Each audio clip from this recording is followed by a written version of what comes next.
આવ્યો મતદાનનો અવસર, મતદારોના ભૂલાયા મુદ્દા, ક્યાંક મંગળસૂત્ર તો ક્યાંક છવાઈ વેક્સિંગ, થઈ બંધારણમાં ફેરફારની વાતો, આખરે મતદારોના હિતની વાત કયા? લોકસભા ચૂંટણીમાં અબકી બાર કિસકી સરકાર? ચૂંટણીની હર પળની ખબર માટે જોતા રહો VR લાઈવ। નમસ્કાર દર્શક મિત્રો, આજની આ ડિબેટમાં હું સોનલ નડકટ। આજની વાત કરીએ, જે રીતે અત્યારે મતદાનનો જે ઉત્સવ છે ઉજવાઈ રહ્યો છે રાજ્યભરમાં, આમ જોવા જઈએ તો 12 રાજ્યમાં એક સાથે જે 94 બેઠકો છે લોકસભા બેઠકો માટે આજનું જે મતદાન છે તે થઈ રહ્યું છે।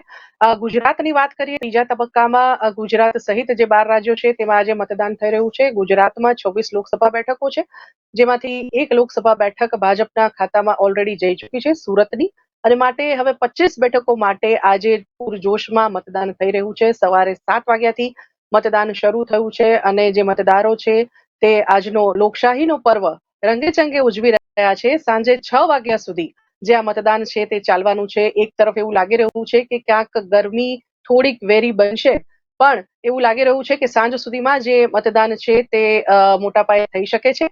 આજની જો વાત કરીએ તો જે રીતે 25 લોકસભા બેઠકો પર જે આ ચૂંટણી યોજાઈ રહી છે લોકસભાની, એમાંથી ભાજપની વાત કરીએ તો ભાજપ 26 બેઠકો પર મેદાનમાં છે, કોંગ્રેસ 24 બેઠકો પર અને આમ આદમી પાર્ટી ગુજરાતમાં 2 બેઠકો પર ઇન્ડી ગઠબંધન હેઠળ મેદાનમાં છે। અને જો લોકસભાના માહોલની વાત કરીએ તો જે રીતે પ્રચાર પ્રસાર પૂરજોશમાં તમામ રાજકીય પક્ષોએ કર્યા અને સ્ટાર પ્રચારકો તમામ પક્ષના અહીંયા આવ્યા, ગુજરાતમાં આવ્યા, પણ એક રીતે જોવા જઈએ તો કયા મુદ્દાઓ પર આ ચૂંટણી લડાઈ રહી છે તે હજુ સુધી કદાચ ક્લિયર થયું નથી। અને આજે જે વાત કરવાની છે આપણી સાથે આ તમામ બાબતો સંદર્ભે ચર્ચા કરવા માટે રાજકીય જે આગેવાનો છે તે જોડાયા છે। ભાજપમાંથી મહેશ પુરોહિત પ્રવક્તા જોડાયા છે, શાહનવાઝ શેખ કોંગ્રેસમાંથી જોડાયા છે અને સમીક્ષક તરીકે શોભનાબેન રાવલ આપણી સાથે જોડાયા છે। સ્વાગત છે સૌનું કાર્યક્રમમાં। શાહનવાઝભાઈ, સૌથી પહેલા હું આપની પાસે આવવા માંગીશ। આ વખતે ગુજરાતની વાત કરીએ તો સુરતની એક બેઠક જે છે તે સીધી જ ભાજપના ખાતામાં જઈને પડી વિધાઉટ એની ઇલેક્શન। જે રીતે અત્યારે કોંગ્રેસનું રાજકારણ ગરમાયેલું છે અને નિલેશ કુંભાણી સામે જે રીતે કોંગ્રેસ આક્ષેપ કરેલું છે, શું લાગી રહ્યું છે તમને આ જે ઘટના બની કયા કારણથી બની અને અત્યારનો જે મતદારોનો ઝુંડ છે, સુરતના જે મતદારો છે તે મતદાનથી વંચિત રહ્યા છે આજના દિવસ દરમિયાન, અને ખાસ કરીને ફર્સ્ટ વોટર્સ, તો તમને શું લાગી રહ્યું છે આ ઘટના પાછળ શું ખીચડી રંધાઈ હશે અને કોંગ્રેસની અત્યારની જે પરિસ્થિતિ છે તેના વિશે તમે શું કહેશો? લોકતંત્ર માટે ખૂબ જ શરમજનક ઘટના, સુરતના મતદારોને મતદાનથી વંચિત રાખવા માટેની ઘટના, અને આ પ્રથા ખૂબ જ ખરાબ કહેવાય। જ્યારથી ભારતીય જનતા પાર્ટી સરકારમાં આવી છે ત્યારથી ધારાસભ્યોને ધમકાઈને ખરીદવા, સાંસદોને ધમકાઈને ખરીદવા, સરકારો પાડવી, આ એક પ્રથા શરૂ થઈ છે। જે રીતે સુરતની ઘટના ઘટી છે, તમામ દેશને જોયું છે, ઇલેક્શન કમિશનને પણ જોયું છે અને આપણે પણ જોયું છે કે જે રીતે ધાક ધમકીથી, પૈસાથી, ઈડી, CBI, પોલીસ તંત્ર જે પણ ઉપયોગ કરવાનું હોય એ કરીને કઈ રીતે લોકશાહીનું ખૂન થાય। તમને એટલી બધી કોન્ફિડન્સ છે તો ચૂંટણી થવા દો ને ભાઈ। તંત્રને, જે તમારું જે પ્રશાસન છે એને સાઈડ પર મૂકો અને પ્રજાને નક્કી કરવા દો કે કોણ સરકારમાં બેસશે। તમને શાની બીક છે? તમે જે ભારતીય જનતા પાર્ટીની પ્રેક્ટિસ છે એ ખૂબ જ શરમજનક છે। લોકતંત્રમાં આની કોઈ જગ્યા હોય નહીં। તમામ સુરતના મતદારો નિરાશ છે, એમને મતનો અધિકાર જે આપવામાં આવ્યું છે એનાથી એ વંચિત રહ્યા। તો આ પ્રથા જે છે, આ પ્રથા લોકતંત્ર માટે કલંકિત છે। આને યાદ રાખશે અને આવનાર પેઢી આને કાળા દિવસની જેમ યાદ રાખશે। એટલે આ કોઈ ભારતીય જનતા પાર્ટી એમ વિચારતી હોય કે આ ખુશીની વાત છે અને એમને એ પ્રાઉડ ફીલ કરતા હોય તો ખૂબ જ આ શરમજનક બાબત, પ્રાઉડ કરવાની બાબત નથી। મહેશભાઈ, શું કહેશો આપ આ સંદર્ભમાં? કેમ કે શાહનવાઝભાઈએ સીધો જ આક્ષેપ લગાવ્યો છે કે ભાજપ જે છે તે કૂટનીતિમાં માને છે અને જે રીતે આ બેઠક ભાજપે પોતાના કબજામાં કરી છે, સીધો આક્ષેપ તેઓ ભાજપ પર જ કરી રહ્યા છે। શું કહેવું છે તમારું? પહેલી વાત તો એઝ અ સ્પોક પર્સન તરીકે અમારી પહેલી ડિબેટ છે ગુજરાત સ્પોક પર્સન તરીકે, એ બદલ વીઆર લાઈવનો આભાર. હવે જે શાહનવાઝભાઈ કહે છે, પહેલી વાત તો એ છે કે લોકશાહીનું રક્ષણ કરવાનું બંને પક્ષે બંનેનો સરખું જ પેલું હોય છે કે ભાઈ જેટલું સત્તા પક્ષ ધ્યાન રાખે એટલું જ જે વિપક્ષ છે એ પણ ધ્યાન રાખે. હવે સત્તા પક્ષ એની રીતે ચૂંટણી લડવા તૈયાર હતા, અમારા ઉમેદવારનું નોમિનેશન થઈ ગયું છે. હવે તમારા ઉમેદવારનું નોમિનેશન થાય, એમાં કોઈ ગલતી નીકળે, એ ઉમેદવાર 4-5 દિવસ ગાયબ રહે, એમના જે સાક્ષીઓ હોય એ ગાયબ થાય એમની રીતે, અને આ બધું અમારા તરફથી કંઈ છે જ નહીં. આ બધું એ લોકોની બેદરકારી ગણી શકો તમે એને, તમે એ લોકોની મતલબ જે આંતરિક ખૂટ ગણી શકો, આંતરિક અવિશ્વાસનો અભાવ ગણી શકો, જે બી કરો તે. મને એ વાતનું દુઃખ છે કે જે પ્રથમ મતદાર છે અથવા તો સુરતની જનતા આટલા મોટા લાખોની સંખ્યામાં જનતા છે એ મતદાનથી વંચિત રહી છે, પરંતુ એના માટે ભારતીય જનતા પાર્ટી 0.001% પણ કશે જવાબદાર નથી. એના માટે જો કોઈ જવાબદાર હોય તો એ કોંગ્રેસ જવાબદાર છે, કોંગ્રેસની બેદરકારી જવાબદાર છે, એ લોકોની આંતરિક માથાકૂટ જવાબદાર છે, અને એ લોકોનું જે માળખું છે, વ્યવસ્થા તંત્ર છે એ જવાબદાર છે. આ પહેલી વખત નથી બન્યું. હમણાં 2 દિવસ પહેલા જ પૂરીથી લડતા જે કોંગ્રેસના ઉમેદવાર હતા એ બેને સ્પષ્ટ કહી દીધું કે પક્ષ તરફથી ટેકો ન મળવાનો હોવાના કારણે હું મારું ફોર્મ પાછું ખેંચું છું. હવે ત્યાં ભારતીય જનતા પાર્ટીએ શું કર્યું મને કહેશો? બરાબર. અને રહી વાત આ કે ભાઈ બિનહરીફ થવાની, તો આ ભારતીય ઇલેક્શનમાં પહેલો કિસ્સો નથી કે 2012માં ડિમ્પલ યાદવ જે આ લોકોના ગઠબંધનમાં છે એ બિનહરીફ થઈ. ત્યારે તો આપણે બહુ મોટી મોટી શુભકામનાઓ આપતા હતા. તો આ ઓલ ઓવર જે બી કઈ સિચ્યુએશન ઊભી થઈ છે એના માટે કોંગ્રેસ જવાબદાર છે, ભારતીય જનતા પાર્ટી આમાં 0.1% પર જવાબદાર નથી. મહેશભાઈ, એવું પણ કહેવાય છે કે નિલેશ કુંભાણી જે છે તે ઇલેક્શન પૂર્ણ થયા બાદ ભાજપમાં પણ જોડાઈ શકે છે, એવી પણ સંભાવનાઓ જોવામાં આવી રહી છે. આના વિશે શું કહેશો? હમણાં સુધી ભારતીય જનતા પાર્ટીના કોઈ પણ ઓફિશિયલ સ્ટેટમેન્ટ અથવા તો કોઈ પણ એવું નાનામાં નાના કાર્યકર્તાએ પણ કશે પણ એવું નથી કીધું કે નિલેશ કુંભાણી ભારતીય જનતા પાર્ટીમાં આવે છે, અને આની વર્તમાન સ્થિતિમાં કશે દૂર દૂર સુધી કોઈ શક્યતા નથી. નિલેશભાઈ કોંગ્રેસથી જ પીડિત એક વ્યક્તિ છે, એમના આક્ષેપ પણ સાંભળી લેવા. એ થોડા દિવસ ગાયબ રહ્યા બાદ જ્યારે આવ્યા અને એમણે જે આક્ષેપ મૂક્યા છે એ પણ તમારે સાંભળી લેવા. શોભાબેન, હું આપને પૂછવા માંગીશ કે ગુજરાતમાં કદાચ આ પ્રથમ વખત એવું થયું છે કે બેઠકો બિનહરીફ થઈ હોય, તો આવા કિસ્સામાં જે રીતે ભાજપ કોંગ્રેસ તો એકબીજા પર પ્રતિ આક્ષેપ કરી જ રહ્યા છે, પણ મતદારો આમાં ક્યાંક નહીં ને ક્યાંક પોતાનો અવસર ઉજવવાનું ચૂકી ગયા હોય એવું લાગી રહ્યું છે. કઈ રીતે જુઓ છો આ ઘટનાને? સોનલ, ગુડ મોર્નિંગ, નમસ્કાર. હવે સોનલ, આમાં એવું છે કે બંને પક્ષમાંથી કોંગ્રેસ એક તો અત્યારે ગુજરાત લેવલ ઉપર મૃત અવસ્થામાં જઈ રહી છે. સેકન્ડ વસ્તુ કે જે કોંગ્રેસને અત્યારે ઇલેક્શન પહેલા પણ કોંગ્રેસના ઘણા બધા મોટા નેતાઓ, જો દિગ્વિજય કહેવાય, મોટા નેતાઓ, એ લોકો પણ બીજેપીમાં આવી રહ્યા છે અને આવી ગયા હતા. બરાબર. એ વખતનું શું હતું?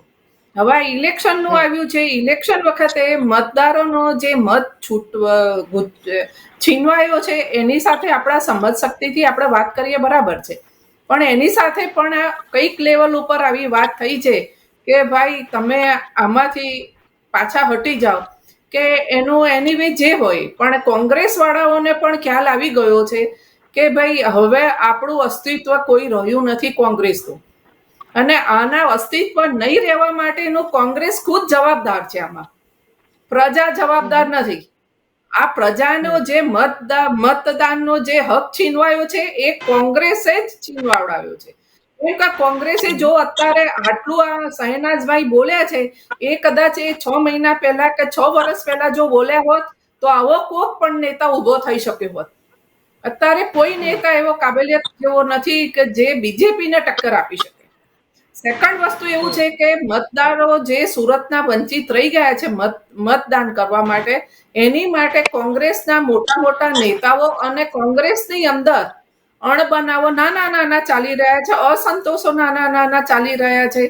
ઘણા બધા નાના કાર્યકરોને નજરઅંદાજ કરવામાં આવ્યા છે, એ લોકોને કામશૈલીમાં નજરઅંદાજ કરવામાં આવ્યા છે, એ લોકોને જવાબદારી સોંપવામાં નથી આવી.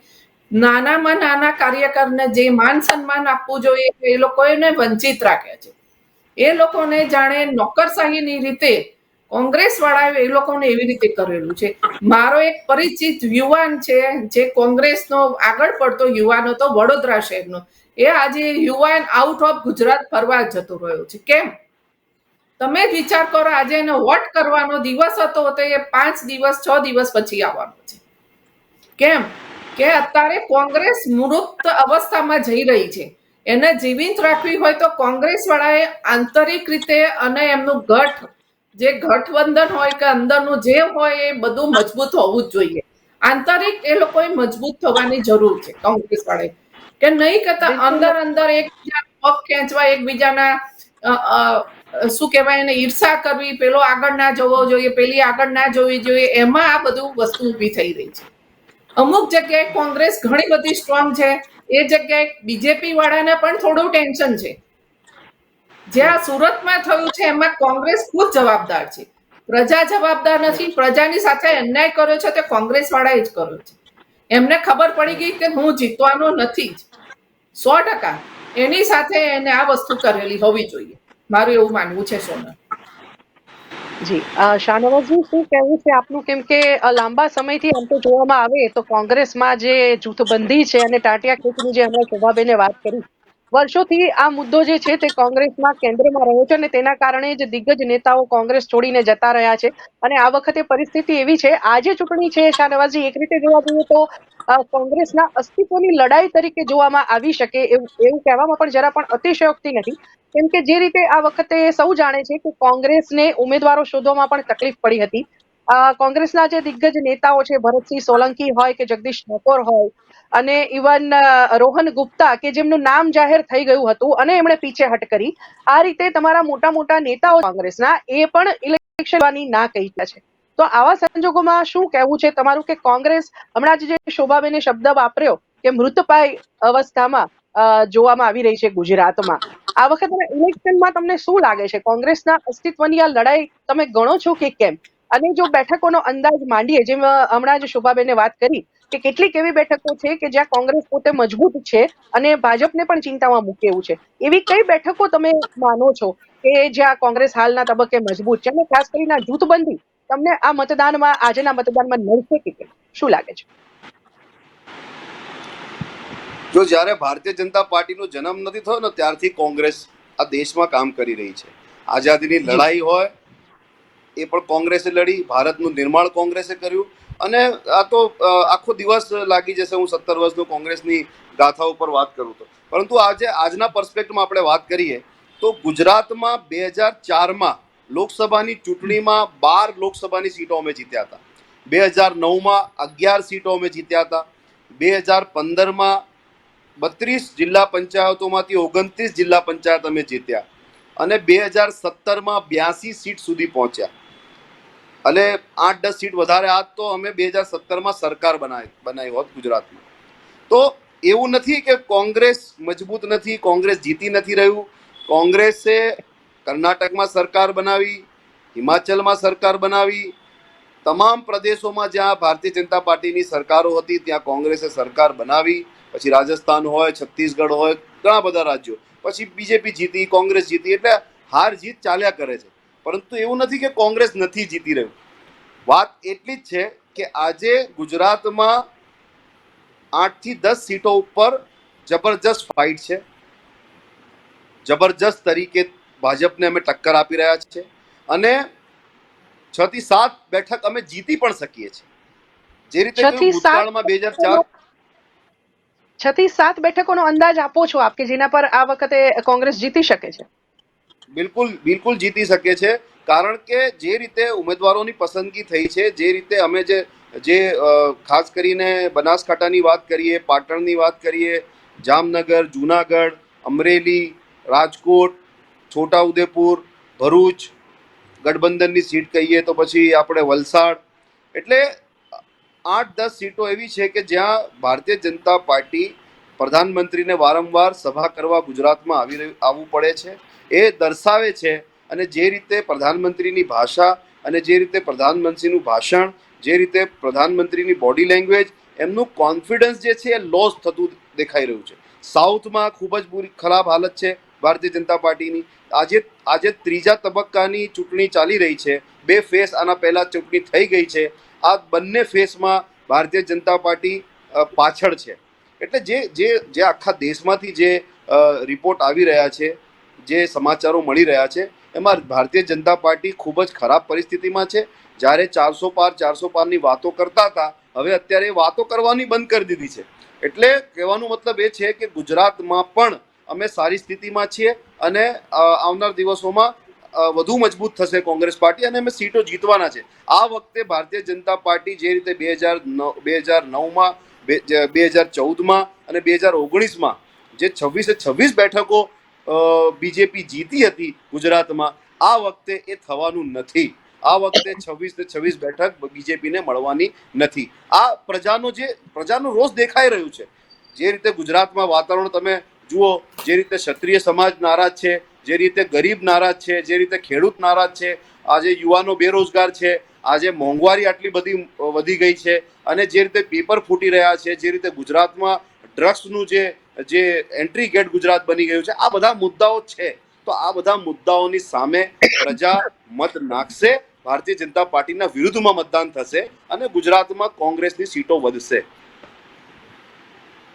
મહેશભાઈ, શું કહેવું છે આપનું? કેમ કે સીધું જ શાહનવાઝજી કહી રહ્યા છે કે એક સાથે 6 થી 7 બેઠકો આ વખતે કોંગ્રેસના ખાતામાં જઈ શકે છે અને સાથે સાથે જે અગાઉના 2 તબક્કામાં જે માહોલ જોવામાં આવ્યો છે, આ ત્રીજો તબક્કો ગુજરાતમાં ચાલી રહ્યો છે, એમણે 6 થી 7 બેઠકો પર દાવો કર્યો છે. શું કહેશો? દાવા તો એમના 2002 થી આવે છે કે ભાઈ આ વખતે તો મોદી ગયો, આ વખતે તો મોદી ગયો. 2002 થી મોદી સાહેબના પર્સનલ કમેન્ટ આ લોકો કરતા આવ્યા છે. પણ તમે જુઓ છો કે એક એવો વ્યક્તિ જેણે પોતાની જાતને 2013 નવેમ્બરમાં પ્રોજેક્ટ કર્યો એઝ એ પીએમ, જ્યારે દૂર દૂર સુધી કોઈ લાગતું નહીં હતું સરકાર, એમણે 282 મેળવી. બીજી ટર્મમાં એમણે એમના કરતાં બી સર્વાધિક મેળવી અને હમણાં જે ટાર્ગેટ છે એ આરામથી પૂરો થશે. આ લોકોને ઓલવેઝ મોરલ વિક્ટરી મળતી હોય છે. ધારો કે ભારતીય જનતા પાર્ટીને ગઠબંધને 400નો ટાર્ગેટ રાખ્યો છે અને માની લો કે 399 આવી, તો બી આ લોકો ખુશ થાય કે જો 400 સુધી ના પહોંચવા દીધા. પણ એમ નહીં જોશે કે ભાઈ આ લોકોના બધા સુપડા સાફ થઈ ગયા છે. ભાઈએ એમ કીધું, શાહનવાઝભાઈએ, કે 2015માં એ લોકો જિલ્લા પંચાયત, અરે ભાઈ તમે તમારા બળ પર એ સીટો નતા જીત્યા. એક સામાજિક આંદોલન ચાલ્યું હતું, એના આડઅસરના ભાગરૂપે તમે જીત્યા હતા. હમણાંની વાત કરો તમે, 2021-22માં જે જિલ્લા તાલુકા પંચાયતની સીટ થઈ એમાં 99% બેઠકો પર ભારતીય જનતા પાર્ટીના બોર્ડ બેઠા છે. તો ભાઈ તમે ક્યારેય પણ એવું નથી કે આ ફર્સ્ટ ટાઈમ છે. કોંગ્રેસ ક્યારેય પણ મુદ્દા આધારિત રાજનીતિ કરી શકતી નથી અને કરી શકવાની પણ નથી. અને એમાં પણ બળતામાં ઘી એ છે કે હાલમાં જે એમનું નેતૃત્વ છે, આદરણીય રાહુલ ગાંધીજી, તો એમની તો આખી વાત જ નિરાલી છે. એટલે તમે એ વાત કરવાનું છોડી દો કે ભાઈ અમે મુદ્દા આધારિત રાજનીતિ કરીએ છીએ. ભારતીય જનતા પાર્ટીના 3 લેયરને તમે સમજશો. મોદી સાહેબની નેતૃત્વ, ભારતીય જનતા પાર્ટીની નીતિઓ અને જમીન પર કાર્યકર્તા. આજે હું નવસારીમાં બેઠો છું, તમે બિલીવ કરો, નવસારી લોકસભાનું એક પણ બૂથ એવું નથી કે જ્યાં કોંગ્રેસે પોતાનું ટેબલ મૂક્યું હોય. કાર્યકર્તા ક્યાંથી લાવશો? અને અહીંયા આ સીટ 100% ભારતીય જનતા પાર્ટી 10 લાખથી વધુના માર્જિનથી જીતે છે. છતાં બી કાલે રાત્રે 2 વાગ્યા સુધી બધા કાર્યકર્તાઓએ સ્લીપ વેચી છે, કાર્યકર્તાઓએ બૂથ પોલિંગનું આયોજન કર્યું છે. ક્યાં છે તમારી પાસે સંગઠન? એટલે આ લોકો મોરલ વિક્ટરી મોડમાં છે કે ભાઈ ધારો કે મેં તમને આગળ કીધું તેમ કે 400 સીટનો ટાર્ગેટ છે અને 399 આવશે તો બી આ લોકો ખુશ થશે કે ભાઈ જો અમે મોદીને 400 પાર ના કરવા દીધી. સો કલ્પનામાં જીવે છે. ને રહી વાત 6-7 સીટની, હું તમને અહીંયાથી લાઈવ ડિબેટમાં ચેલેન્જ કરું છું. રિઝલ્ટના દિવસે પણ હું લાઈવ આવીશ. એક પણ સીટ એ લોકો જીતી નથી શકવાના. અને જે એ લોકોએ પોતાના સૈદ્ધાંતિક સમજોતા કરીને જે આમ આદમી પાર્ટી એમને ખતમ કરવા માટે ઊભી થઈ છે 2013ની અંદર, એ જ પાર્ટી સાથે બધી શરમ નેવે મૂકીને આદરણીય મુરમ અહેમદ પટેલજીની મુખ્ય સીટ, જે મૂળભૂત સીટ હતી, એ આમ આદમી પાર્ટીને અર્પણ કરી છે. એના માટે એમનો આત્મા તમને જિંદગીમાં કોઈ દિવસ માફ નહીં કરશે. શાહનવાઝભાઈ, હું આપને પૂછવા માંગીશ, એમણે જે વાત કરી ભરૂચ બેઠકની, અહેમદ પટેલની એ પરંપરાગત બેઠક ગણાય. ભરૂચ બેઠક આમ જોવા જાવ તો એમનો દબદબો રહ્યો, પણ હવે જ્યારે ઇન્ડી ગઠબંધન હેઠળ 2 બેઠકો પર આમ આદમી પાર્ટી તમારી સાથે લડી રહી છે, પણ એક રીતે જોવા જઈએ તો જે બેઠકો પર આમ આદમી પાર્ટીને ઇન્ડી ગઠબંધન હેઠળ તમે ઉમેદવાર આપ્યા આપના, પણ એમાં જે સ્થાનિક કક્ષાએથી કોંગ્રેસના જે કાર્યકર્તાઓ છે, જે સ્થાનિક નેતાઓ છે, અગ્રણીઓ છે, એમના તરફથી જ વિરોધનો સૂર ઉઠ્યો હતો કે ભાઈ આમ આદમી પાર્ટીના જે ગઠબંધન હેઠળ આ બેઠક ન લડાવી જોઈએ. અને એક તબક્કે તો વિરોધનો સૂર ત્યાં સુધી હતો કે એ ટિકિટ એમને પરત ખેંચાવવામાં આવે અને નવા ઉમેદવારના નામની જાહેરાત કરવામાં આવે. અને તેમ છતાં આ બે બેઠકો પર આમ આદમી પાર્ટીના ઉમેદવાર આજે ઉભા રાખવામાં આવ્યા છે અને ત્યાં કોંગ્રેસ જ સાથે એમનું સૌથી મોટું ઘર્ષણ ચાલી રહ્યું છે એવું કહેવામાં પણ અતિશયોક્તિ નથી. તો આ સંદર્ભમાં તમે શું કહેશો? જે રીતે શોભાબેને હમણાં વાત કરી કે કોંગ્રેસને પોતાનામાં જ અંદરો અંદર એટલી બધી ટાંટિયા ખેંચ અને જૂથબંધી છે કે એકબીજાના ટાંટિયા ખેંચવામાંથી નીચે આવે તો આગળ વધશે. તો આ સંદર્ભમાં તમારું શું કહેવું છે કે જ્યારે તમારી ગઠબંધન પાર્ટી છે એની સાથે જ તમારા કાર્યકર્તાઓ બાકડી રહ્યા છે, તો એ બંને બેઠકોનું ભવિષ્ય તમને શું લાગે? જો જ્યારે ગઠબંધનનો કોઈ વાત થઈ હોય અને ગઠબંધનની રચના કરવામાં આવી, ઇન્ડિયા ગઠબંધન બનાવવામાં આવ્યું, તો પછી એમાં સીટ શેરિંગની પણ વાત થઈ. કઈ પાર્ટીનું જનાધાર ક્યાં છે, કેટલા % વોટ છે, પછી સમાજવાદી હોય, આરજેડી હોય, એનસીપી હોય કે પછી શિવસેના હોય કે આમ આદમી પાર્ટી હોય, તમામ પાર્ટી આ જે વાતાવરણ જે બનાવવામાં આવ્યું બીજેપીના વિરુદ્ધમાં, આ ઇન્ડિયા ગઠબંધને બધાને સાથે મળીને વાતાવરણ બન્યું છે. રાહુલ ગાંધીએ જે રીતે 4000 કિલોમીટરની પદયાત્રા કરી કન્યાકુમારીથી કાશ્મીર સુધી અને મણિપુરથી મુંબઈ સુધી જે 6500 કિલોમીટરની યાત્રા, આ જે યાત્રા હતી આ જનતાના મુદ્દાઓની યાત્રા હતી અને આ મુદ્દાઓને લીધે બીજેપી વિરુદ્ધમાં વાતાવરણ ઊભું થયું. અને આ વાતાવરણનો લાભ લેવા માટે તમામ રાજકીય પક્ષો જે પણ બીજેપીના વિરુદ્ધમાં હતા એ તમામ લોકો ઇન્ડિયા ગઠબંધનની સાથે કોંગ્રેસના નેતૃત્વમાં ચૂંટણી લડવા માટે તૈયાર થયા. તો પછી હવે એ હાઈકમાન્ડ અને નેતૃત્વ નક્કી કરે કે કઈ સીટ કયા ગઠબંધનમાં કોને આપવી પડે. તો ભૂતકાળમાં પણ આવા બધા ગઠબંધનો થયા છે અને એનડીએ પણ ગઠબંધન લડી છે. ભારતીય જનતા પાર્ટી અકેલી તો ચૂંટણી લડતી નથી, પણ ગઠબંધનમાં જ લડી રહી છે. વાત એટલી જ છે કે બીજેપીમાં પણ કકળાટ છે. ત્યાં પણ કાર્યકર્તાઓ અને નેતાઓની જે અહીંયા ત્યાં તો વન મેન શો છે. અમારી પાર્ટી તો ડેમોક્રેસી ચાલે છે, ડેમોક્રેટિક સેટઅપથી ચાલે છે પાર્ટી. ત્યાં એક જ વ્યક્તિનું શાસન છે ને એક વ્યક્તિ કે એક જ ઝટકામાં મુખ્યમંત્રીથી લઈને તમામ કેબિનેટ, તમામ મંત્રીઓ ચેન્જ, આખી સરકાર ચેન્જ કરી દેવામાં આવી ગુજરાતમાં. એટલે આવી બધી ઘટનાઓ ભારતીય જનતા પાર્ટીમાં રોજ થાય છે.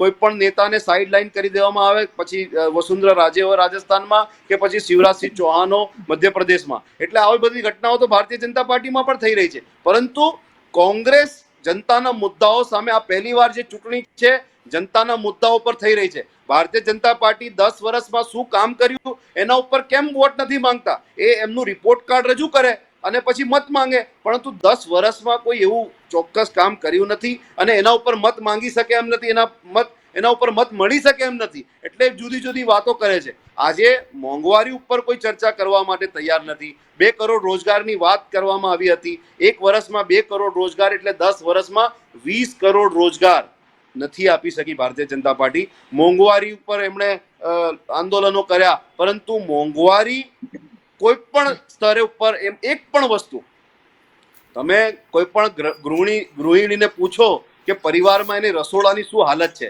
રસોડાની કોઈ વસ્તુ સસ્તી નથી થઈ. આખા દેશમાં, આખી દુનિયામાં પેટ્રોલ અને ડીઝલ સસ્તું મળતું હોય અને સૌથી વધારે મોંઘું પેટ્રોલ અને ડીઝલ આપણા ભારતમાં મળે. એટલે આ મોંઘવારી, બેરોજગારી, આ બધા મુદ્દાઓ છે અને આ મુદ્દાઓ ઉપર ભારતીય જનતા પાર્ટી વિફલ ગઈ છે. અને એટલે જ આજે જે સ્થિતિ બીજેપીની થઈ રહી છે, 150 થી 200 ની વચ્ચે ભારતીય જનતા પાર્ટી રહેવાની છે, એનાથી વધારે સીટો આવવાની નથી. આ વખતે ઇન્ડિયા ગઠબંધન સરકાર બનાવશે, કારણ કે જે ન્યાયની વાત રાહુલ ગાંધીએ કરી છે, જે કોંગ્રેસનું મેનિફેસ્ટો છે, આ મેનિફેસ્ટો મળ્યા પછી તરત જ ભારતીય જનતા પાર્ટી અકળાઈ ગઈ અને કોંગ્રેસના મેનિફેસ્ટો ઉપર ચર્ચા કરી. ભાઈ તમે તમારા મેનિફેસ્ટો ઉપર ચર્ચા કરો ને. તમે જે મેનિફેસ્ટો બનાવ્યો છે, તમે જે મેનિફેસ્ટો લાઈને 10 વર્ષ સરકારમાં રહ્યા, તમે શું કામ કર્યું? કોઈ પણ ભારતીય જનતા પાર્ટીનો મંત્રી અત્યારે ચૂંટણી જીતવાની સ્થિતિમાં નથી, કેમ કે એમના મંત્રાલયે કઈ કામ જ નથી કર્યા. બધા કામો તો મોદીએ કર્યા છે. એક જ વ્યક્તિના નામે ગુજરાત હોય કે પછી બીજા રાજ્યોમાં કોઈ લીડરશિપ નથી તમારી પાસે. એટલે જે રીતે વિફલ ગયા છે 10 વર્ષના શાસનમાં, પછી ઇલેક્ટ્રોલ બોન્ડનો મુદ્દો હોય કે ભ્રષ્ટાચારનો મુદ્દો હોય કે પછી સ્વિસ બેંકથી કાળું નાણું લાવવાની વાત હોય, નોટબંધીમાં વેપારીઓ પરેશાન થયા, એમાં કોઈ કાળું નાણું નથી આવ્યું, જીએસટીમાં નાના ઉદ્યોગો બંધ થઈ ગયા. એટલે ઘણા બધા મુદ્દાઓ એવા છે કે જેમાં ભારતીય જનતા પાર્ટીની સરકાર વિફલ ગઈ છે. અમે મુદ્દા આધારિત ચૂંટણી લડી રહ્યા છે અને જનતાના મુદ્દાઓ પર, જનતાના મેનિફેસ્ટો ઉપર આ ચૂંટણી થઈ રહી છે. ઇન્ડિયા ગઠબંધન સરકાર બનાવશે અને ભારતીય જનતા પાર્ટી આ ચૂંટણી હારવાની છે.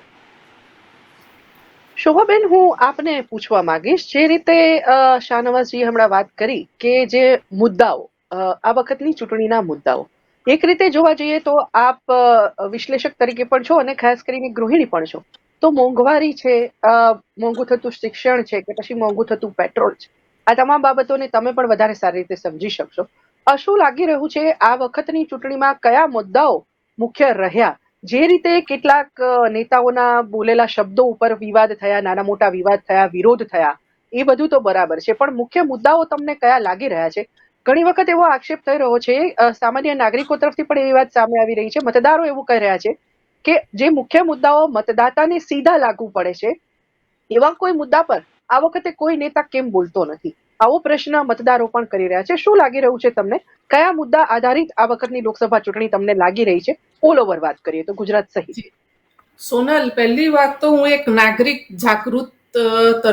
જાગૃત નાગરિક તરીકે હું દરેક મોલમાં, મંદિરોમાં, વડોદરા શહેર લેવલના કે પછી હું ઘણા ગુજરાત પ્રવાસ પર ઉપર હતી, તો ત્યાં જઈને પણ મેં, મારો અવાજ આવે છે? જી, હેલો, હા. તો એમાં જી, તો હેલો હેલો હેલો આવે છે આપનો અવાજ? આવે છે. હાજી. તો હું ગુજરાતના પ્રવાસ ઉપર હતી, તો એમાં પરિસ્થિતિ એવી હતી કે હું કોઈ મોલમાં જાઉં કે કોઈ મંદિરમાં જાઉં તો ત્યાં એક જાગૃત નાગરિક તરીકે કે એક પક્ષની વ્યક્તિ તરીકે નહીં, કે દરેક વ્યક્તિએ 7 તારીખે આપણો લોકશાહીનો એક અવસર આવી રહ્યો છે, તો દરેક વ્યક્તિએ મતદાન કરવું, બરાબર? અને સવારે 7 થી સાંજે 6 વાગ્યા સુધી છે, તો મેં બધાને પ્રિફર જ એ કર્યું છે કે સવારે તમે 7 થી 10 ની વચ્ચે મતદાન કરો, જેથી ગરમી ના લાગે કોઈને, બરાબર છે? એની સાથે બીજી વસ્તુ છે કે એમાંથી ઘણા બધા નાગરિકોએ, પબ્લિકની ઘણી બધી નાગરિકોએ, મહિલાઓએ, બહેનો, મા બેન દીકરીઓએ, પિતા ભાઈ દીકરાઓએ મારી સાથે રજૂઆત કરી કે બેન, અમને પગાર ઓછા મળે છે. પગારની સાથે તમને પગાર ઓછા મળે છે, પણ એની સાથે ભણતર, અને એવું નથી કે મોટા બાપનો દીકરાનું ભણતર ઓછું હતું, સંપત્તિવાન હતો એ છોકરો, એના પિતા ધનવાન હતા. હવે એ છોકરાએ મારી આગળ રજૂઆત કરી કે મને પગાર ઓછો મળે છે. મેં કીધું, બેટા તું શું ભણ્યો? તો કે હું બીકોમ ભણ્યો. મેં કીધું, કેમ? કે હું ભણી ના શક્યો આગળ. કેમ? કે એનું ભણતર કાચું હતું. એ ભણી શકે એવી એની એની કેપેસિટી હતી, એ ભણી શકે, આગળ વધી શકે, પણ એ આગળ સ્વથી આગળ વધી શક્યો નથી. આમાં કોઈ સરકારનો દોષ આપણે ના કાઢી શકીએ. અત્યારે મોંઘવારી છે, એની સાથે સાથે આપણા બધાના પગાર પણ વધ્યા છે, સોનલ, બરાબર છે? શોભાબેન, મુદ્દાઓની વાત છે. મોંઘવારીની, સોનલ, હું એ જ વાત કરી રહી છું કે મોંઘવારીની સાથે તમારો પગાર દર ઊંચો વધી રહ્યો છે.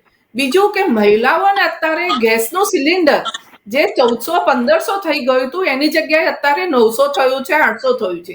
અત્યારે ઘણી બધી મહિલાઓ એમ કે છે કે અમને આ ઇલેક્શન પતશે પછી પાછી મોંઘવારી હતી એવી થઈ જશે, 1500-1700 નું સિલિન્ડર થશે. હા, એની સાથે વસ્તુ સાચી વાત છે કે મોંઘવારી વધે છે, કૂદકે ભૂસકે વધે છે, પણ આની સાથે આને મોંઘવારીની વિરુદ્ધમાં આપણે જતા નથી. મોંઘવારીની વિરુદ્ધમાં આપણે એની સાથે રહેવાનું હોય છે, કેમ કે અત્યારે દર વધી રહ્યો છે, વસ્તી દર વધી રહ્યો છે. વસ્તી દર વધે છે, એની સાથે મોંઘવારી દર પણ વધી રહ્યો છે. અત્યારે વરસાદની અછત હોય, પાણીની અછત થાય, એની સાથે આપણે ચૂંટણીમાં કયા મુદ્દાઓ, અત્યારે જે નેતાઓ નેશનલ લેવલથી ગુજરાતમાં પ્રચાર માટે આવ્યા, એ લોકોએ કયા મુદ્દા ઉપર ફોકસ કર્યું અને કયા મુખ્ય મુદ્દાઓ પર વાત ચાલી રહી છે, કે કયા મુખ્ય મુદ્દાઓ પર અત્યાર સુધીના જે ભાજપના હોય કે કોંગ્રેસના નેશનલ લેવલના નેતાઓ જે અહીંયા ગુજરાત સુધી આવ્યા, એમણે પણ કયો સ્થાનિક મુદ્દો લીધો? એ મારો પ્રશ્ન છે. એમને સ્થાનિક મુદ્દો એ જ લીધો છે આમાં કે ભાઈ, દરેક વ્યક્તિએ બરાબર છે, કોઈ વ્યક્તિગત રીતે નહીં, પણ મતદાન કરો. બીજી વસ્તુ કે ભાજપ કે કોંગ્રેસની સાથે અત્યારે હું એક સમીક્ષક તરીકે બેઠી છું, એટલે હું બીજેપી કે કોંગ્રેસની સાથે નથી અત્યારે. તમે મને સમીક્ષક મૂકી છે, તો એની સાથે વસ્તુ એવી પરિસ્થિતિ થાય છે કે બહારથી આવેલો નેતા એ પણ આજે એમ જ કહે છે કે વસ્તી વધારાની સાથે મોંઘવારી વધી રહી છે. બીજી વસ્તુ કે યુવાનોને જે પગાર ભથ્થું મળવું જોઈએ એ સંતોષકારક નથી મળી રહ્યું. એની સાથે પણ હું એની સાથે સંમત છું. બીજી વસ્તુ કે જે નેતાઓ આવ્યા છે એ લોકોએ મોટી મોટી જે વાતો કરી છે, પણ એમને એ લોકોએ વળગી રહેવું પડે. એમની સાથે એ લોકોએ બંધનમાં રાખવું જોઈએ, અને એ પ્રયાસ કરી રહી છે. કેન્દ્ર સરકાર પ્રયાસ કરી રહી છે અને થઈ રહ્યું છે. આપણા ઘરમાં કેરી લાવ્યા હોય તો 2 કેરી ખરાબ નીકળે તો 2 કેરી બધી 200 કેરીને બગાડી નાખતી હોય છે. તો એના કરતા બેટર છે કે 2 કેરીને તમે કાઢી મૂકી દો, તો તમારી 198 કેરી તો બચવાની જ છે. આ પરિસ્થિતિ એવી હોય છે, દરેક જગ્યાએ હોય છે. પ્રેક્ટિકલ સમજવાની વસ્તુ છે. બીજી વસ્તુ એવું છે કે હમણાં અમિતભાઈ આવ્યા હતા, તો અમિતભાઈ શ્રીએ એવું કીધું, ગૃહમંત્રી શ્રીએ, કે દરેક યુવાનોને મારી એટલી જ અપીલ છે કે જેઓ આગળ ભણે, અને એવું નથી, સરકાર ઘણા બધા આ લોકોને ઘણી બધી સવલતો આપી રહી છે, પણ સવલતોમાં શું આપણને ફાયદાકારક છે અત્યારે ઘણી બધી વ્યક્તિઓને, મા બેન દીકરીઓ કે દીકરાઓને પણ, આ ભાઈઓ દીકરાઓને પણ ખબર નથી હોતી. જે આપણે પોતાના પક્ષના જે અધિકારીઓ હોય, જે હોય, એ લોકોએ આ જાણ કરવી જોઈએ. એમાં આ બધો માર્ગ છે. એ રીતે બહેને હમણાં વાત કરી, મુખ્ય મુદ્દાઓની આપણે વાત કરીએ. અત્યારે રાજકારણમાં અનેક નેતાઓ ત્રીજા જે તબક્કામાં આપણું મતદાન આજે ચાલી રહ્યું છે, પણ જે નેતાઓ ગુજરાતમાં આવ્યા, ચાહે પ્રધાનમંત્રી હોય કે રાહુલ ગાંધી હોય કે કોઈ પણ હોય, જે રીતે શાહનવાઝભાઈએ કહ્યું કે જે મુદ્દાઓ છે એને આધારે અમે આગળ વધી રહ્યા છીએ, એટલે કે કોંગ્રેસ જે છે તે મુદ્દાઓ આધારિત જે પ્રચાર પ્રસાર છે તે કરી રહી છે. ભાજપ અંગે તમારું શું માનવું છે? મુદ્દા આધારિત પ્રચાર પ્રસાર છે, મુદ્દા આધારિત રાજનીતિ છે, કે પછી કઈ દિશામાં અત્યારે ભાજપ આગળ વધી રહ્યો છે? જો ભરૂચમાં હેમંતભાઈ પટેલની દીકરીને જો ટિકિટ આપી હોત ને તો આપણે માની શકાય.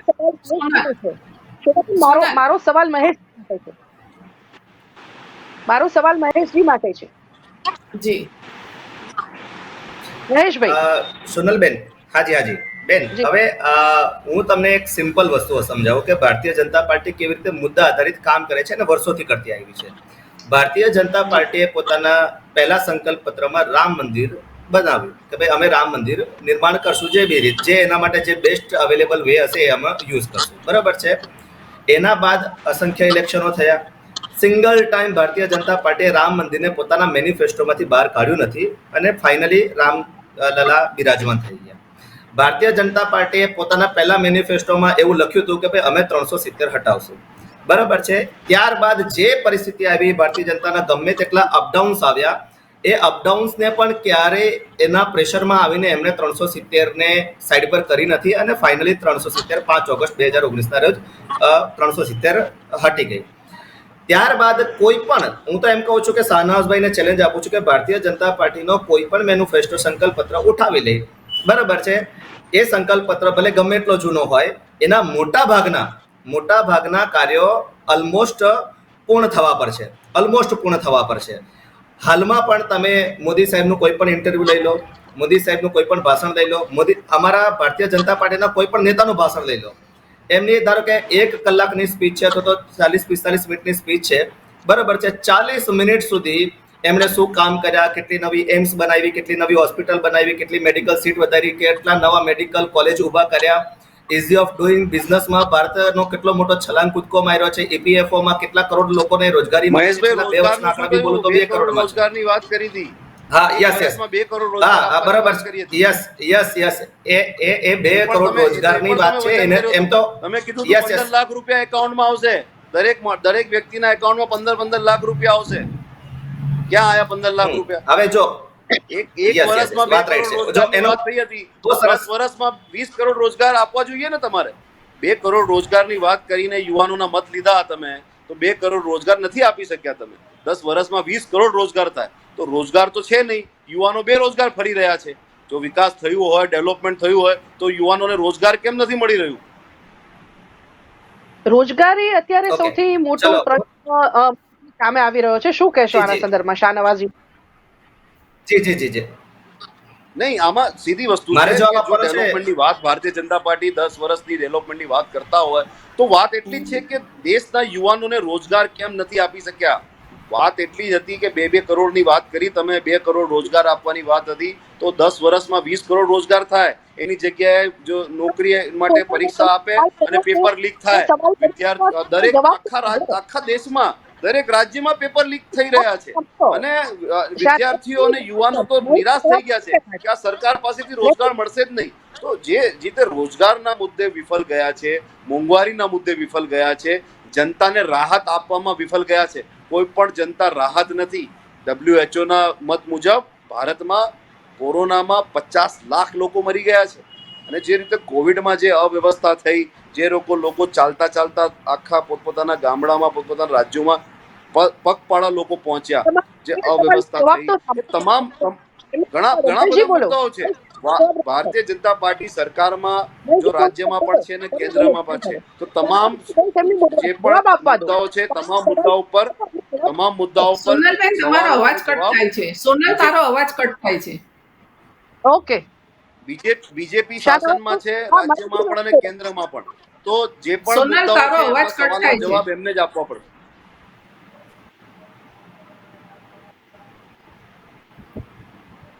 મારું ફક્ત એટલું Okay, હવે કહેવાનું જવાબ છે આપો. કે તમે 10 વર્ષના શાસનનું રિપોર્ટ કાર્ડ મૂકો અને રિપોર્ટ કાર્ડ ઉપર મત માંગો. તમે રિપોર્ટ કાર્ડની કેમ વાત પ્રધાનમંત્રીના ભાષણોમાં અને ભારતીય જનતા પાર્ટીના ભાષણોમાં જે પણ રેડિયોમાં વાતો થઈ રહી છે, કઈ વાતો કરવામાં, મંગલસૂત્રની વાત કરવામાં આવી, કઈ વાત કરવામાં આવી, જેનો કોઈ મતલબ નથી, જે મેનિફેસ્ટોમાં વાત નથી, લોકોને ગુમરાહ કરવાની વાત, જે રીતે પોલરાઇઝેશન કરવા માટે ઇલેક્શન કેવી રીતે કમ્યુનલ થાય, ફક્ત એક જ સિંગલ પોઈન્ટ એજન્ડા. તમે 10 વર્ષના શાસનનું રિપોર્ટ કાર્ડ જનતાની વચ્ચે મૂકો અને જનતા પાસેથી મત માંગો તમે. પણ 10 વર્ષનું રિપોર્ટ કાર્ડ તમે બતાવી શકતા નથી.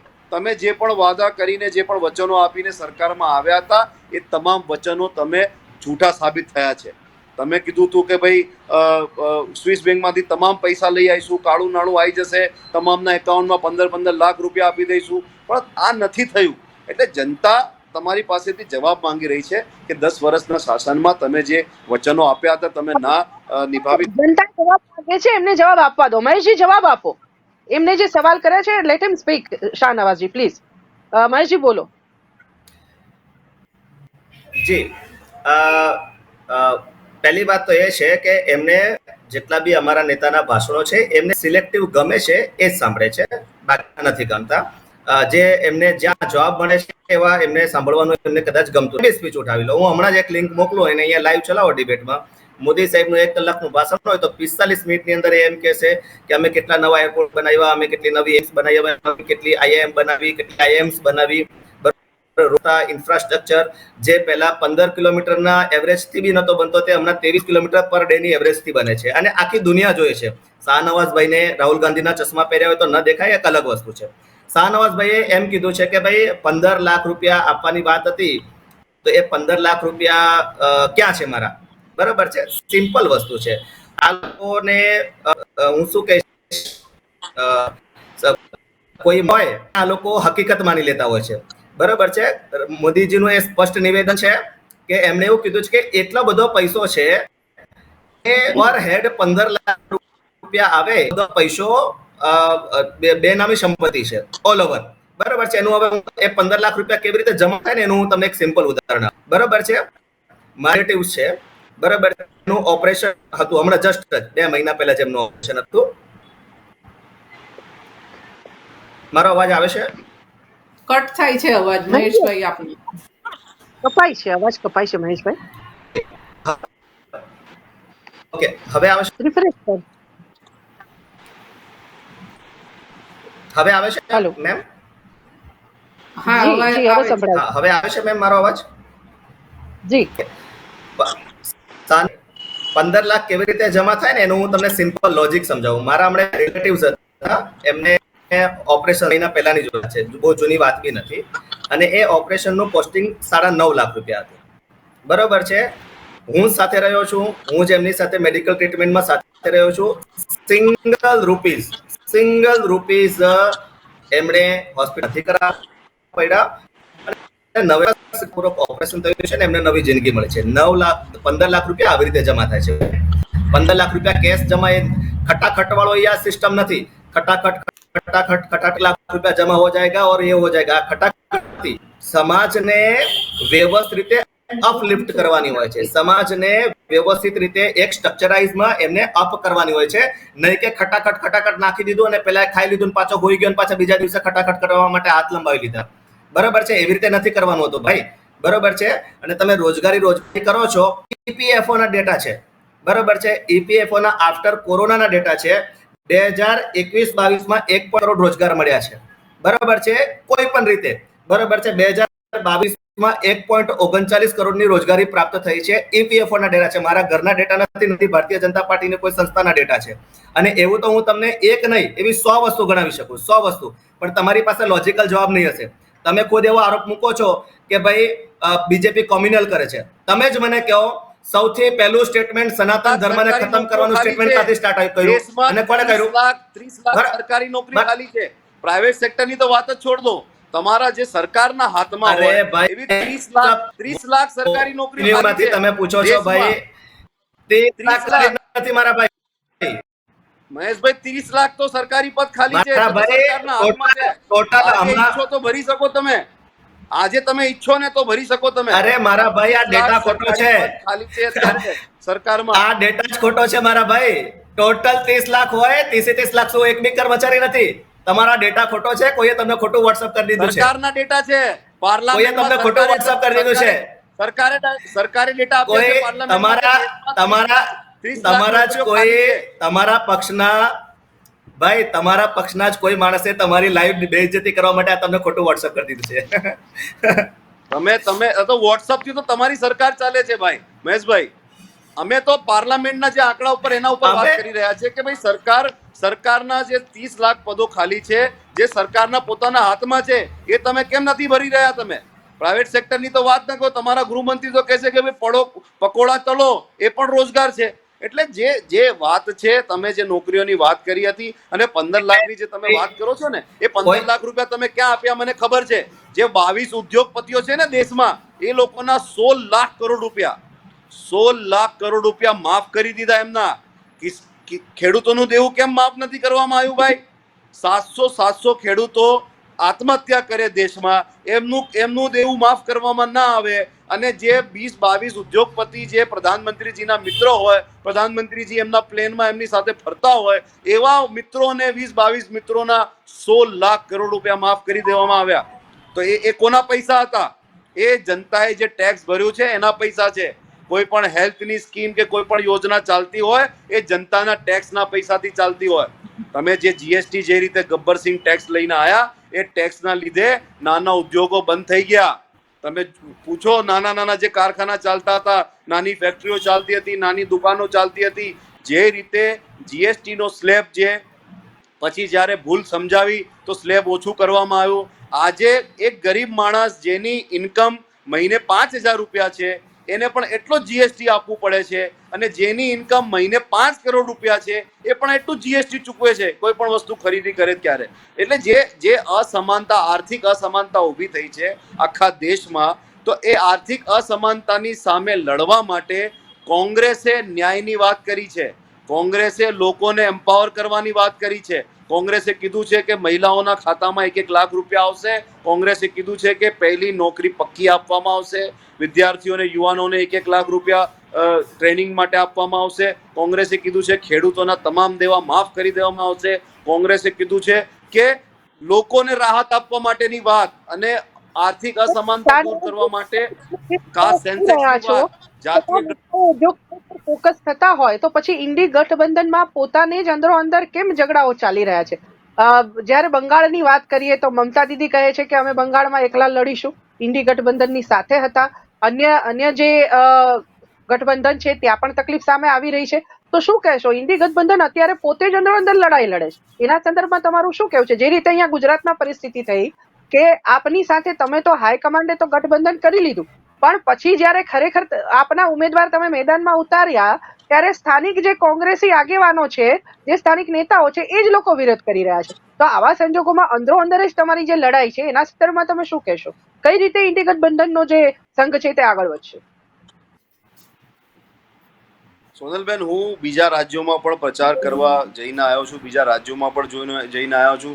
તમામ ગઠબંધન સાથે મળીને ચૂંટણી લડી રહ્યા છે અને એકબીજાના જે ઉમેદવારો છે એમાં પ્રચાર પણ કરી રહ્યા છે. હું પોતે ભરૂચની સીટ ઉપર સ્ટાર કેમ્પેન ઇમરાન પ્રતાપગઢી સાથે અમે ગયા હતા. 10,000 લોકો ભેગા થયા ચેતર વસાવાના સભામાં. તો ભરૂચમાં પણ તમામ કોંગ્રેસના કાર્યકરો અને આગેવાનો ત્યાં મંચ ઉપર હતા અને એ ચેતર વસાવાને જીતાડવા માટે એ મહેનત કરી રહ્યા છે. એ જ રીતે ઉત્તર પ્રદેશની વાત કરીએ તો સમાજવાદી પાર્ટી અને કોંગ્રેસનું ગઠબંધન છે.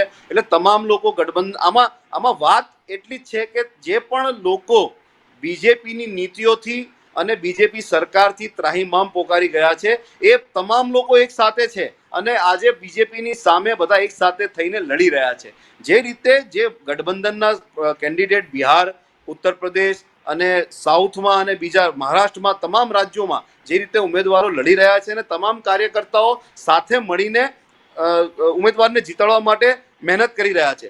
અમુક જગ્યાએ પ્રશ્નો હશે, સ્થાનિક લેવલે પ્રશ્નો હશે, જિલ્લા લેવલે પ્રશ્નો હશે, પરંતુ જે રાષ્ટ્રીય લેવલથી જે આદેશ છે એ મુજબ જે રીતે સીટ શેરિંગ થયું, તમામ લોકોની ચર્ચા અને તમામ લોકોના ને વિશ્વાસમાં લઈને સીટ શેરિંગ કરવામાં આવ્યું.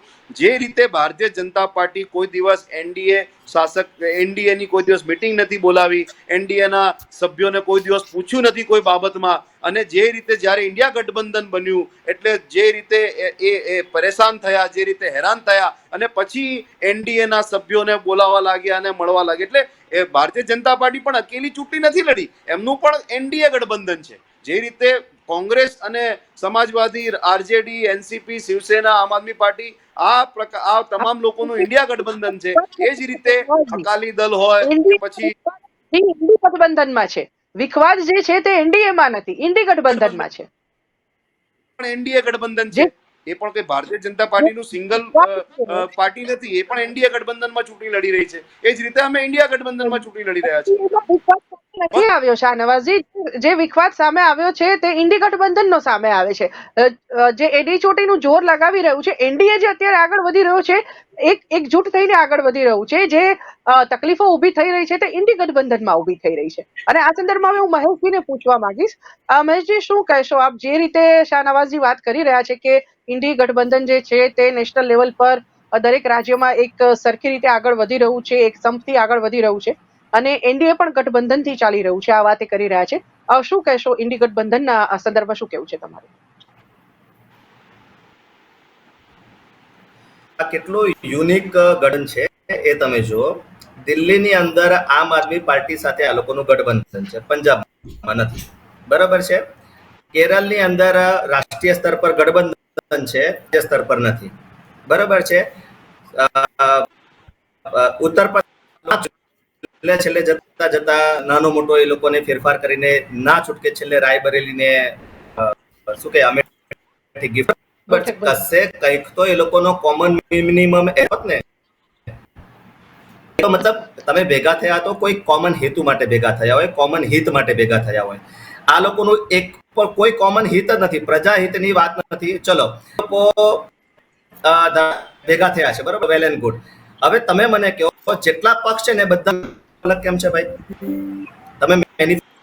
તમે જો ગઠબંધન એક રાખો, બરાબર, મેનિફેસ્ટો બધાના અલગ અલગ, બરાબર, બધાની વાતો અલગ અલગ. અને આ ભાઈ એમ નવાઝભાઈ એમ કહે છે કે ભાઈ અમે એકદમ એકજૂટ કરીને રમીએ છીએ અથવા તો એકજૂટ છીએ, બરાબર. હું તમને એક સિમ્પલ વસ્તુ કહું ભાઈ, ભાજપની મથરાવટી મેળવી છે કે કોઈ બી આરોપ ભાજપ પર લાગી જાય છે. તમે બેન, તમે પત્રકાર છો, ખોજી પત્રકાર છો, તમે શાંતિસર લિસ્ટ બનાવો અને આ જે કથિત વિવાદિત નિવેદનો આવે એમાં સૌથી પહેલી શરૂઆત કોને કરી? સૌથી પહેલી શરૂઆત આ લોકોના ભાઈજાન ગણો, આ લોકોના એકદમ અંગત મિત્ર ગણો, જે ગણો, એણે સૌથી પહેલી શરૂઆત કરી ડીએમકે ના સ્ટાલિને, અમે સનાતન ધર્મને ખતમ કરી દઈશું, બરાબર છે. ત્યાંથી શરૂઆત થઈ. એમના વિરુદ્ધમાં આ લોકોએ શું બોલ્યા? એમને ચૂપ કરવા માટે શું બોલ્યા? કંઈ જ નહીં. બીકોઝ એ લોકો કોર એજન્ડા જ આ છે, બરાબર છે. હવે એના જવાબ સ્વરૂપે અમે કઈ બોલીએ તો સીધો આરોપ બનાવ, મતલબ ક્રિયા ઉપર ચૂપ રહેવાનું, અમે કોઈ પ્રતિક્રિયા બીજેપીના આપીએ નેતાઓના તો પણ એને નેશનલ વનનો એ લોકો હંગામો કરે. પણ નિવેદનો આવ્યા છે મહેશભાઈ, બીજેપીના નેતાઓના પણ નિવેદનો આવ્યા છે કે સંવિધાન ખતમ કરી દઈશું, આરક્ષણ ખતમ કરી દઈશું. એટલે બીજેપીના નેતાઓના પણ નિવેદનો એક નિવેદન આપો અને નેતાનું નામ આપો, નેતાનું નામ આપો. જે રીતે મેં સ્ટાલિનનું નામ આપ્યું એવી રીતે નેતાનું નામ આપો. ભારતીય જનતા પાર્ટીના લોકસભાના બીજેપીના ને એવું કીધું હોય વિધાન લોકસભાના ઉમેદવારો નામ આપો. મેં સ્ટાલિનના નામ સાથે વાત કરી, તમે મને નામ આપો. બરોબર છે, સ્ટાલિને એવું કીધું અને એના દીકરા એવું કીધું. એના નહીં અરે ભાઈ કે આ તો લોકસભાના અરે ભાઈ નિવેદનો યુટ્યુબ ઉપર જોઈ લો તમે. એ લોકો સંવિધાન ખતમ કરવાની વાત કરી, આરક્ષણ ખતમ કરવાની વાત કરી. તમને ખરેખર ત્યારે તો પ્રધાનમંત્રી શાહનવાઝભાઈ ખરેખર એમણે ખુલાસો કેમ કરવો પડે છે? અરે ભાઈ શાહનવાઝભાઈ ખરેખર કોંગ્રેસ ફેમિલીમાં હું બંને ભાઈઓને એ જ કહેવા માંગુ છું કે કોંગ્રેસ ફેમિલીમાં જ ગઠબંધન કે મજબૂતાઈ જ નથી. તો પછી અહેમદ પટેલની દીકરીને જો ભરૂચમાં ટિકિટ આપી હોત તો કોંગ્રેસમાં કંઈક જીવંત આવત. બરાબર છે, કંઈક જીવંત ક્રિયા ઊભી થાત કોંગ્રેસમાં. કેમ આપવાળાને આપી ટિકિટ? આ વસ્તુ એક પ્રશ્નાર્થ આવે છે. મહેશભાઈ વાત સાચી છે. બેન આ વખતે અમારું સિંગલ એજન્ડા છે. જે તમે ઉદાહરણ આપ્યો ને, એ સડેલી કેરીનો જે તમે ઉદાહરણ આપ્યો ને, બે ખરાબ કેરી, બે સડેલી કેરીને આ વખતે સત્તામાંથી હટાઈ દેવી છે. આજે બે સડેલી કેરીની વાત તમે કરી ને, બે બગડેલી કેરીઓને દૂર કરવાના છે કોંગ્રેસમાં.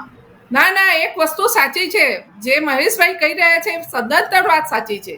સોનલ જી, આ વખતે અમારું એજન્ડા ક્લિયર છે. બે એક વસ્તુ સાચી છે, તમે જે કેરીનો ઉદાહરણ આપ્યું છે ને શોભાબેન, બે ખરાબ કેરીને અમારે કાઢવાની છે સત્તામાંથી. એની છોકરી અત્યારે થોડીક લડાયક મૂડમાં છે. જો એની છોકરીને આપી હોત તો કદાચ આ ટિકિટ કોંગ્રેસ વાળાને ઉપયોગી થઈ હોત. થોડીક કોંગ્રેસ જે મૂર્ત પાય ઉપર જઈ રહી છે કદાચ જીવિત થઈ શકી હોત. બરાબર છે. આપ વાળાને કેમ તમે ઉભો કર્યો? કોંગ્રેસ વાળા કોઈ મુખ્ય નેતા જ નથી, કોઈ સારો નેતા જ નથી એમ. અને દિગ્વિજય નેતા વખતે બીજેપી માં જઈને બેસી ગયા છે. એ બીજેપી વાળાએ ધમકાયા નથી.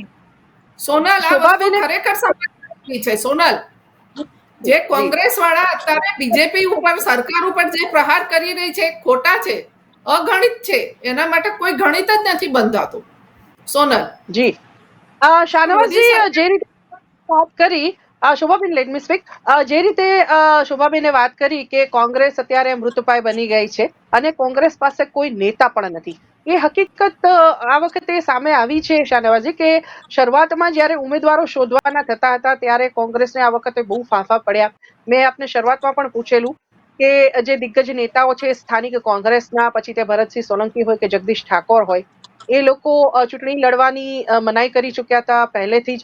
અને હમણાં જ જે રીતે મહેશજીએ વાત કરી કે સનાતન ધર્મના એજન્ડા પર ભાજપ આ વખતે હિન્દુત્વના એજન્ડા પર, રામ મંદિરના એજન્ડા પર જે રીતે આગળ વધી રહ્યો છે, પણ જ્યારે રામ મંદિરની વાત આવી ત્યારે કોંગ્રેસે રામ મંદિરના પ્રાણ પ્રતિષ્ઠા મહોત્સવમાં હાજરી આપવાની ના પાડી દીધી. કોંગ્રેસના નેતાઓ ગયા નહીં અને કોંગ્રેસે રામ મંદિરની પ્રાણ પ્રતિષ્ઠાથી અંતર બનાવ્યું. અને એ જે અંતર બનાવ્યું એના કારણે થઈને કોંગ્રેસના જ કેટલાક ગુજરાતના નેતાઓએ કોંગ્રેસથી અંતર બનાવી લીધું. જેમ કે અર્જુન મોઢવાડિયા ભાજપમાં જોડાયા, CJ ચાવડા ભાજપમાં જોડાયા. આવા તો એટલા અનેક એવા નામો છે કે જે કોંગ્રેસ છોડી અને ભાજપમાં ગયા હોય. અને સ્પષ્ટપણે એમણે એ છોડતા પહેલા એ નિવેદન પણ કર્યું હતું કે રામ જે છે તે સૌના હૃદયમાં છે, પણ કોંગ્રેસે જે રીતે પ્રાણ પ્રતિષ્ઠા મહોત્સવથી અંતર બનાવ્યું એટલે અમારે કોંગ્રેસ છોડવી પડી રહી છે. આ સંદર્ભમાં તમે શું કહેશો? જો સૌથી પહેલા તો ભારતીય જનતા પાર્ટી એનું ક્રેડિટ લેવાનું બંધ કરે, કારણ કે નામદાર સુપ્રીમ કોર્ટના આદેશથી મંદિરનું નિર્માણ કરવામાં આવ્યું. અને જે વિવાદ હતો એ જમીનનો વિવાદ હતો. અને એ જમીનના વિવાદમાં જે ચુકાદો આપવામાં આવ્યો એ આસ્થાના સંદર્ભમાં ચુકાદો આપવામાં આવ્યો અને તમામ પક્ષે સ્વીકાર્યો કે ભાઈ સુપ્રીમ કોર્ટે જે નિર્ણય લેશો એમાં તમામ પક્ષ એમાં સ્વીકારીશું. વાત રહી મહોત્સવમાં હાજરી આપવાની, તો આ જે રીતે ભારતીય જનતા પાર્ટીનો ઇવેન્ટ બની ગયો રામ મંદિરનું નિર્માણ, જે રીતે શંકરાચાર્ય જે ધર્મના વડા હોય દેશના, એ ધર્મના વડા એમાં જવાની ના પાડે તો પછી તો દેશમાં બીજા કોણ, જ્યારે ધર્મના વડા જ જવાની ના પાડતા હોય? કારણ કે અધૂરા મંદિરમાં જે પણ સમારકામ ચાલતું હોય અને પ્રોપર પૂરી તરહ મંદિર તૈયાર નહોતું થયું તો પણ એમાં ફક્ત ચૂંટણીમાં લાભ લેવા માટે ઉતાવળ કરીને એક ઇવેન્ટ, રાજકીય ઇવેન્ટ ઊભું કરી, અને એ કેટલી સૈનાજભાઈ, એક વસ્તુ પણ આપ શ્રીને જણાવું. રાષ્ટ્રપતિ મુર્મુને બોલાવવામાં ના આવે. એમાં કોઈ પણ ગરીબ, કોઈ પણ ખેડૂત, કોઈ પણ કિસાન, કોઈ પણ SC ST OBC માંથી કોઈ વ્યક્તિને ત્યાં બોલાવવામાં ના આવે, અને ઉચ્ચ પદમાં જે વ્યક્તિ હોય, આનો જવાબ હું આપીશ. રાષ્ટ્રપતિને બોલાવવામાં ના આવે. અને જે રીતે એ આખું ઇવેન્ટ ઊભું કર્યું, ભારતીય જનતા પાર્ટીની કોઈ સભા થતી હોય કે ભારતીય જનતા પાર્ટીનો કોઈ કાર્યક્રમ થતો હોય, એ રીતે એ કાર્યક્રમ ઘડવામાં આવ્યો. એટલે જે બીજેપીએ જે ઇવેન્ટ બનાવ્યો, પોલિટિકલ ઇવેન્ટ બનાવ્યો, જે રીતે દેશના શંકરાચાર્ય એ કાર્યક્રમમાં જવાની ના પાડી અને એ લોકોએ વિરોધ કર્યો, એ જ રીતે બીજા બધા લોકોએ પણ વિરોધ કર્યો કે ભાઈ શંકરાચાર્ય જે ધર્મના વડા હોય એ નથી જતા હોય તો પછી બીજા કોઈને જવાની જરૂર નથી. ઓકે. આદરણીય મુર્મુજી હમણાં પરમ દિવસે જ ખૂબ જ સરસ રીતે દર્શન કરી આવ્યા છે અને એમને ખૂબ જ શ્રદ્ધાપૂર્વક પ્રભુ શ્રી રામને નમન કરી આવ્યા છે. ધાર્મિક મુર્મુજીનો એ એટલું કરે છે. તમે શાહનવાઝભાઈ મને જવાબ આપો, કેટલી મસ્જિદમાં બહેનો નમાઝ પડવા જાય છે? કઈ મસ્જિદમાં બહેનો નમાઝ પડવા જાય છે? જવાબ આપજો પ્લીઝ, દિલ પર હાથ રાખીને જવાબ આપજો. તમે મુર્મુજીની ચિંતા કરો છો, મને તમે કહો છો. તમને તો આજ વિષય શૂટ કરે. દિલ પર હાથ રાખીને કહેજો, દિલ પર હાથ રાખીને કહેજો, દિલ પર હાથ રાખીને કહેજો. આજ બધી ચર્ચા તમને શૂટ કરે. દિલ પર હાથ રાખીને કહેજો. તમે મુદ્દા ઉપર દિલ પર હાથ રાખીને નહીં, દિલ પર નહીં. તમે એક સવાલ ઉઠાવ્યો કે મુર્મુજીને ફરી ગયા તમે. નહીં. દરેક મુદ્દા પર ચર્ચા થવી જોઈએ. મંદિર મસ્જિદ પર બી ચર્ચા થવી જોઈએ, અર્થતંત્ર પર બી ચર્ચા થવી જોઈએ, રોજગાર પર બી કરવામાં મજા આવે છે. તમને જનતાના જે 150 કરોડના મુદ્દાઓ છે ભાઈ, ફૂલ ટોસ નાખશો તો અમે 6 મારશું. ફૂલ ટોસ નાખશો તો અમે 6 મારશું ભાઈ. તમારે ફૂલ ટોસ નથી નાખવાનો. ફૂલ ટોસ તમે નાખ્યો છે. ફૂલ ટોસ તમે નાખ્યો છે, મેં નથી નાખ્યો. મંદિરમાં મુર્મુજીનો પ્રવેશની વાત તમે ઉઠાવી છે, મેં નથી ઉઠાવી. હું તો EPFO easy of doing business ના બધા આંકડા લઈને બેઠો છું. કરી છે તમે જે નવી પ્રથા તમે જે શરૂ કરી, હું તો બધા આંકડા લઈને બેઠો છું ભાઈ. હું તો આ બધા આંકડા લઈને બેઠો છું અહીંયા. બરાબર છે. તમે ફૂલ ટોસ ફેંક્યો. જવાબ સાંભળો. તમે ફૂલ ટોસ ફેંક્યો. તમે જે રીતે આ ઇલેક્ટ્રોલ બોન્ડના નામે જે ભ્રષ્ટાચાર કર્યો છે ને, આપો જવાબ. ઇલેક્ટ્રોલ બોન્ડનો જવાબ આપો. તમે જવાબ તો સાંભળો, એને બોલવાનો મોકો તો આપો. મહેશજી બોલો. શાહનવાઝભાઈ બંધ પડી છે. 1 કરોડ રૂપિયા તમને ફંડ આપી રહી છે. ઈડી ની રેડ થાય પછી એની પાસેથી ફંડ લેવામાં આવે. CBI ની રેડ થાય પછી એની પાસેથી ફંડ લેવામાં આવે. આ ઇલેક્ટ્રોલ બોન્ડ નો નામે તમે જે ભ્રષ્ટાચાર કર્યો છે આખા દેશે જોયું છે ભાઈ. ઓકે, ચલો શાહનવાઝભાઈ, બહુ સરસ. મને જવાબ આપવા દેશો પ્લીઝ. હા, મહેશજી બોલો. ઓકે, ચલો શાહનવાઝભાઈ, જ્યારે આ ઇલેક્ટ્રોલ બોન્ડ નતા આવ્યા એના પહેલાની વ્યવસ્થા શું હતી તમને ખબર છે? એના પહેલા ઇલેક્ટ્રોલ ટ્રસ્ટ બનાવવામાં આવતા. યસ, હું જવાબ આપું છું. હા, ઓકે, હું જવાબ આપું છું. એના પહેલા કોઈ વ્યવસ્થા જ નથી અને ઘણી બધી કંપનીઓ એવી રીતે કરતી કે ઇલેક્ટ્રોલ ટ્રસ્ટ બનાવી દેતી. એટલે જેટલી 10 કંપનીએ પોતાનું એક ઇલેક્ટ્રોલ ટ્રસ્ટ બનાવ્યું હોય એને એની અંદર પૈસા નાખવાના અને એ પૈસા જે તે XYZ પાર્ટીને આપી દેવાનો. મતલબ કોઈને ખબર નહીં પડશે કે 10 કંપનીમાંથી કોને ભાજપને આપ્યા, કોને કોંગ્રેસને આપ્યા. એ વ્યવસ્થાને સ્પષ્ટ કરવા માટે ઇલેક્ટ્રોલ બોન્ડ આવ્યા. બરાબર છે. ઇલેક્ટ્રોલ બોન્ડની અંદર કમ્પ્લીટ ખબર પડે છે. આજે આ ભાઈ શાહનવાઝભાઈ આટલું બોલી શકે છે, કેવી રીતે બોલી શકે છે? આ નોંધાયું જ ન હોત. અથવા તો એક કામ કરો, ઇલેક્ટ્રોલ બોન્ડ 2017-18 માં આવ્યા એના પહેલાના ડેટા લઈ આવે કે કઈ કંપનીએ કોને કેટલા બોન્ડ આપ્યા. કીધું તો તમે ગેરંટી આપું છું. સુપ્રીમ કોર્ટ અરે પણ હતા તો ડિક્લેર કર્યા ને. ક્યાં કરતા હતા? એક કામ કરો, એ સુપ્રીમ કોર્ટ પાસેથી 2018 પહેલાના ડેટા લઈ આવો. અરે એ જ સુપ્રીમ કોર્ટ પાસેથી 2018 પહેલાના ડેટા લઈ આવો. જાઓ 2018 પહેલાના ડેટા લઈ આવો. ગેરંટી આપું છું, તમને ચેલેન્જ આપું છું. તમે તો અરે પણ હતા. અરે પણ અમારા હાથમાં કઈ હતું જ નહીં ભાઈ. અમારા હાથમાં હોય છે નહીં કે આમાં સમજાવો. અમારા 50 કરોડનું ટર્નઓવર ના હોય. નામ આપો, કંપનીનું નામ આપો. કંપનીનું નામ આપો. અધર વાત નહીં કરો, કંપનીનું નામ આપો. હું નામ સાથે વાત કરીશ. અધર વાત નહીં કરો, અધર વાત નહીં કરો. સુપ્રીમ કંપનીનું નામ આપો જે તમે એમ કહો છો. તમે નહીં કંપનીનું નામ આપો, કંપનીનું નામ આપો પ્લીઝ પ્લીઝ પ્લીઝ. નહીં અધર, તમારી બધી વાત અધર છે. હું ડેટા સાથે ફેક્ટ અને ફિગર સાથે વાત કરું છું. તમે બધે નહીં આ બધી હવામાં વાત છે. તમે ફેક્ટ ફિગર સાથે વાત કરો. જે લોકો કંપનીનું નામ આપો, કંપનીનું દેશે જોઈ છે શાહનવાઝજી અને મહેશજી, તો તમને જે 1600 કરોડ રૂપિયા મળ્યા એ બી તમે વસૂલ કરી છે ને? આપની વાત પૂરી તમે કરશો, 1600 જવાબ કરોડ આપી. રૂપિયા લીધા. ઇલેક્શન કમિશનની વેબસાઇટ ઉપર લિસ્ટ છે અને આખા દેશે જોયું છે કે કોને કેટલા પૈસા મળ્યા છે અને કઈ રીતે મળ્યા તમને 1600 કરોડ રૂપિયા ની રેડ થાય પછી તમને 1600 કરોડ રૂપિયા મળ્યા તે? ઈડી ની રેડ થાય પછી તમને ફંડ આપવામાં આવે. તમે જવાબ સાંભળી લો જે હોય એ. મહેશજી, આપનો જવાબ પૂરો કરશો પ્લીઝ, સમય પૂરો થાય છે, સમય યસ પૂરો થાય. મેડમ બસ મારો કહેવાનો મતલબ એ તો કે જે એકદમ અર્ધ પારદર્શી, મતલબ જરા બી પારદર્શક ન હતી એવી ચીજ વસ્તુને આદરણીય મોદી સાહેબે જે તે સમયે અરુણ જેટલીજીએ એને પારદર્શિત કરવાની કોશિશ કરી. એની અંદર સિમ્પલ વસ્તુ છે. સિમ્પલ વસ્તુ એવી છે કે કોઈ એક્સ કંપની બરોબર છે SBI પાસેથી પોતાના બોન્ડ ખરીદશે, 15 દિવસમાં કોઈ વાય નામનો પક્ષ એને વટાવી શકશે, બરોબર છે, 10-15 દિવસ જે બી એનો ડ્યુરેશન હોય છે. એ બધી વસ્તુ કમ્પ્લીટ નોટ ડાઉન હતી. જો એ નોટ ડાઉન ના હોત તો સુપ્રીમ કોર્ટનો આદેશ આવ્યા પછી પણ એ બહાર ના આવી શકો, બરોબર છે. એમાં એક નોર્મલ એક જ વસ્તુના કારણે પબ્લિક લિસ્ટ ન હતું કે જે તે ઉદ્યોગપતિઓ જે તે સમયે એવો કન્સર્ન જાહેર કર્યો છે કે ધારો કે અમે બીજેપીને આપીએ ફંડ અથવા તો કોંગ્રેસને આપીએ તો કોઈ સત્તા પલટો થાય તો અમારા વિરુદ્ધમાં કોઈ કાર્યવાહી ન થાય, એમનો એવો એ ડર હતો. અને એ જે તે સમયે પાર્લામેન્ટમાં સ્પષ્ટપણે જેટલીજીએ કીધેલું છે, બરોબર છે. જો એ લોકોને આ બોન્ડ મતલબ આ પદ્ધતિ ન જ ગમી હોત તો એ લોકોએ 1600 કરોડ રૂપિયા કેવી રીતે લીધા? નંબર 1. નંબર 2, સુપ્રીમ કોર્ટને હું એમ કહું છું કે ચલો સુપ્રીમ કોર્ટનો જે બી નિયમ છે શિરોમાન્ય, બરોબર છે. હું એમ કહું છું કે 2017 પહેલાના આવા ડેટા લઈ આવો. ચલો, કશે નોંધાયું નથી.